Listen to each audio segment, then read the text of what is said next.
నరేష్ అనే ఒక యాక్టర్కి ఈ సినిమా ద్వారా దొరికే మైలేజ్ ఏముంటుందండి? అంటే ఇప్పుడు ఏదో ఒక ఇమోషన్ క్యారెక్టర్ చేశారు నాంది, you one your own award, ఎవడు పట్టింది మీరు బ్రహ్మాండం ఫిల్మ్ మీకు. అది కామెడీ, బ్రహ్మాండం కామెడీ చేశాడు రా, అసలు సీరియస్ బ్రహ్మాండం చేశాడు రా అని.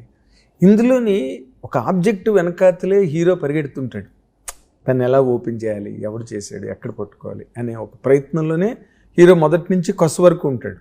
దీంట్లో మీకు వచ్చే మైలేజ్ ఏముంటుంది? నా క్యారెక్టర్ ఏంటంటే ఆడియన్స్ ఏదైతే ప్రాసెస్ అవుతుంది కదండి, ఎవరై ఉంటుంది ఏంటి తెలుసుకోవాలని ఒక ఇది ఉంటుంది చూసారండి ఆడియన్స్, అది నా క్యారెక్టర్ ద్వారా స్టార్ట్ అవుతుంటుంది. అంటే ఇప్పుడు వాళ్ళ ఆడియన్స్ ఎలాగ ఆలోచిస్తుంటారు, నా అదే ఆలోచిస్తుంటానండి. సినిమా అంతా వీడు ఫైండ్ అవుట్ చేయడానికి చేస్తున్నాడు, వీడే ఉంటాడు, అసలు ఎవరు చేస్తుంటారు అని మీ మీద కూడా అనుమానం వస్తుందండి.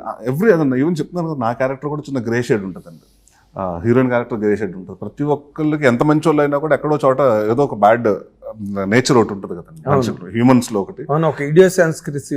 సో వాడు ఒక్కోసారి మనం తెగించేసాం అనుకోండి, ఏదైనా చేసేస్తాం ఇంకా, అలాంటి ఉంటుందండి. డెఫినెట్గా ఏంటంటే వెరైటీ ఆఫ్ పర్ఫార్మెన్స్ అండి. అంటే మీరు ఒక చిన్న సరదాగా అల్లరి చేసుకుంటూ అలా తిరిగే కుర్రవాడు, he takes it serious route, and డెఫినెట్గా ఐ థింక్ బయటకు వచ్చిన తర్వాత will talk about the performances అండి.